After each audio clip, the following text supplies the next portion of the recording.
ஏய் சோப்பு சோப்புடா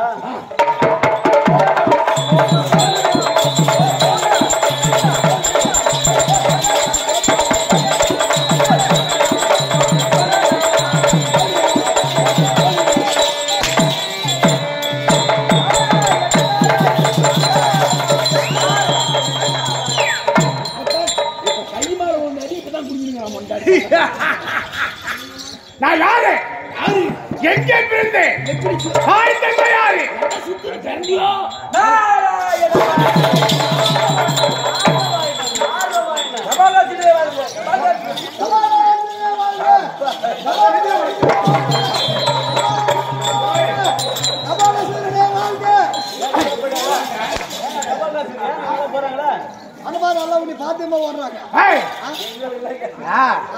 நான் யாரு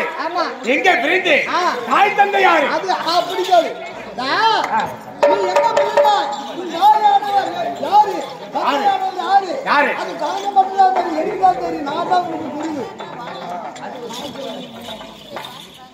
நீதான் எனக்கு குரு என் பேர் என்ன உங்களோட பேராகப்பட்டது அந்த பிரம்மன் சொல்லக்கூடிய கபாலத்தை எடுத்து ஒழித்தபடியா உங்களோட பேரோ என்ன சொல்ற கபால ராஜ்யதான்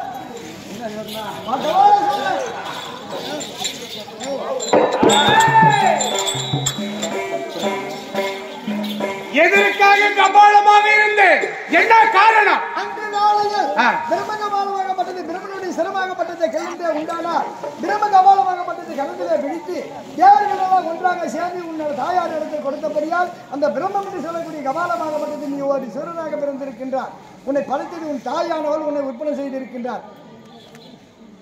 அன்று நாளையில் சிவபெருமானுக்கு 5 சிரம் பிரம்மதேவனுக்கு 5 சிரம் சிவன் யாரு பிரம்ம யாரு என்று தெரியாமல் தெரியவில்லை பார்வதா தேவி பிரம்மனோட பாதத்தை வணங்கி இருக்கிறான் அப்படி வணங்க உடனே இவர் நம்ம கணவர் என்று கிடையாது தெரியாமல் பிரம்மனோட பாதத்தை வணங்கி இருக்கிறோம் அப்படி வணங்கபடியானால் நம்மளுடைய கருப்பாகப்பட்டது வரி போயிடு என்று உலக நிந்தைக்கு பயந்து சிவபெருமானிடத்தில் சென்று இந்த தாயார் சொல்லியிருக்கிறாங்க எப்படி நீ பிரம்மனா நீ பரமனா உனக்கு 5 சிரம் அந்த பிரம்மனுக்கு 5 சிரம் இருக்கிறது அந்த பிரம்மனோட சிரத்தில் 5 சிரத்தில் ஒரு சிரத்தை கிள்ளிதே உண்டானால் அப்பதான் என் கணவர் அப்படி என்று சொன்னபடியே அந்த சிவபெருமனாக விட்டவன் ஒரு சிரத்தை கிள்ளி திருவேற்காடு என்று சொல்லக்கூடிய காட்டிலே இருந்த உடனே நான் ஒரு கபாலமாக ஒரு கல்பகுக்குள் இருந்தேன் இன்று தினத்தில் எனக்கு அறிவூட்டி வளர்த்திருக்கிறாய் என்னோட பேரோ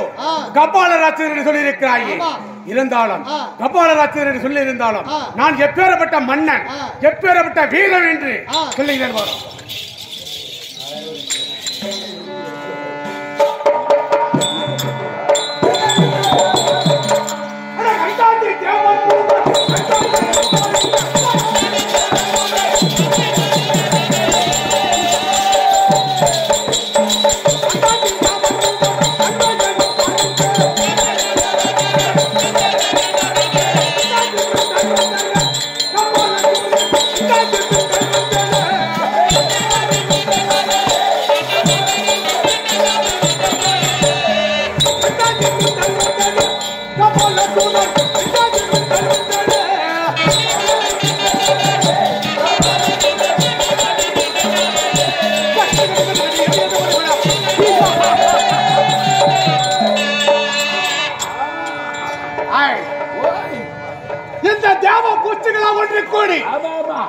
என்னோட சிரத்தை கிள்ளி கல்கயத்திலே விரிந்திருக்கிறார் அப்படி இருந்தாலும் எனக்கு இன்னார் யாரு உன் பேரு உன் தாய் யாரு சொல்லிருக்கக்கூடியவர் யாரு நாரத மகாமுனிவர் அப்படி இருந்தால்